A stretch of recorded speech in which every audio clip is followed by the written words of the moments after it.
আর কিছু মুনাফিক, কিছু অপপ্রচারকারী তারা বলে বেড়াচ্ছে হুমায়ুন কবিরকে টাকা দিয়ে না, এখানে টাকা দিয়ে মসজিদ হবে না, ইত্যাদি ইত্যাদি বলতে দিন।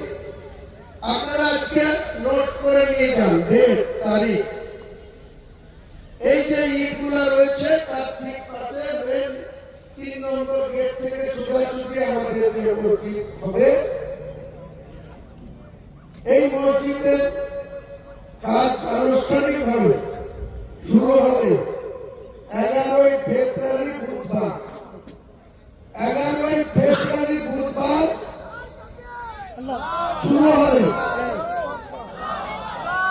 মসজিদের লম্বা চওড়া তার কত টাকা বাজেট হবে, সরকারি শিডিউল এবং পারমিশন সেটা মার্চের 21 তারিখে ঈদ হবে ইনশাআল্লাহ। এখানেও ঈদের ময়দানে নামাজের ডাক দেওয়া হবে। একদা অঞ্চলের মানুষকে নিয়ে ঈদের নামাজ এখানেও হবে। তার সারা জুম্মার তো নামাজ চলবে, যতদিন মসজিদের কাজ চলবে আমাদের জুম্মার নামাজ চলতে থাকবে। আনুষ্ঠানিকভাবে মসজিদ যতদিন প্রতিষ্ঠা না হয়। আপনাদের বলেছিলাম এস্টিমেট কেরল থেকে যে কোম্পানিকে আমরা মসজিদ করার দায়িত্ব দিয়েছি, এই মসজিদে শুধু গেটটাকে কমপ্লিট করতে 17 কোটি টাকা খরচ হবে। তাহলে আপনারা বুঝুন সেই গেটের পরে মসজিদের টোটাল স্ট্রাকচার। মসজিদের হাইট হবে মিনারের 22 মিটার, গেটের হাইট হবে 14 মিটার, আর মেন মসজিদের হাইট হবে মেন গেটের 22 মিটার, তার মানে 66 ফুট। তার আগে পাশে যে সমস্ত গম্বুজ থাকবে, মিনার থাকবে, টোটাল ডিজাইন আপনারা দেখলে অবাক হয়ে যাবেন। গেটের ডিজাইনটা দেখলে আপনাদের মন ভরে যাবে ইনশাআল্লাহ। ভারতবর্ষের কোনো মাটিতে এই ধরনের স্ট্রাকচার ইতিমধ্যে নাই। আগামী দিনে যেটা এখানে প্রতিষ্ঠিত হতে যাচ্ছে।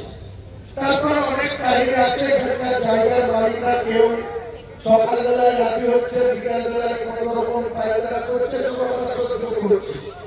আল্লাহ সহ্য করতে দিয়েছে, ধৈর্য দিয়েছে, তাই করছে।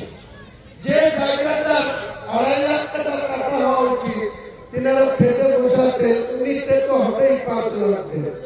এসব চলছে, এসব চলবে। আমরা জানি ফেব্রুয়ারি মাসের 15 ঘোষণা করেছেন উনি, তাতে 15 নয়, বরং আশা করছি 15-র আগেই কাজ শুরু হয়ে যাবে ইনশাআল্লাহ। তো আজকে শুনতে পেলেন 15 নয় 11।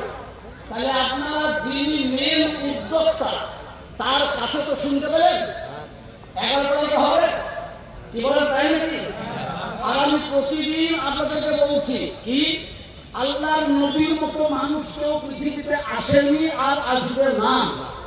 তার পিছনেও যখন মুসলিম রূপ ধরে ওনার পিছনে জামাতে নামাজ পড়েও বাইরে তার সমালোচনা এবং কঠিন ভাবে বিরোধিতা করেছে। তাহলে এখানেও করবে, তার কোনো মানে নাই। ভাই ভালো করে জেনে রেখেন, একতা এটা হচ্ছে সব থেকে বড় মূলধন। এটা কোরআনে আল্লাহ বলেছেন, ওয়াতাসিমু বিহাবলিল্লাহ, ধরো আল্লাহর রশিকে, কিন্তু একা একা ধরতে হবে। বলেছেন জামিআ, একত্রিত হয়ে, সাথে সবাই ধরো। তো আমরা শুনতে পেলাম তামাম মুনাফিকদের হাল ঠিক হয়ে যাবে বাপ ইনশাআল্লাহ।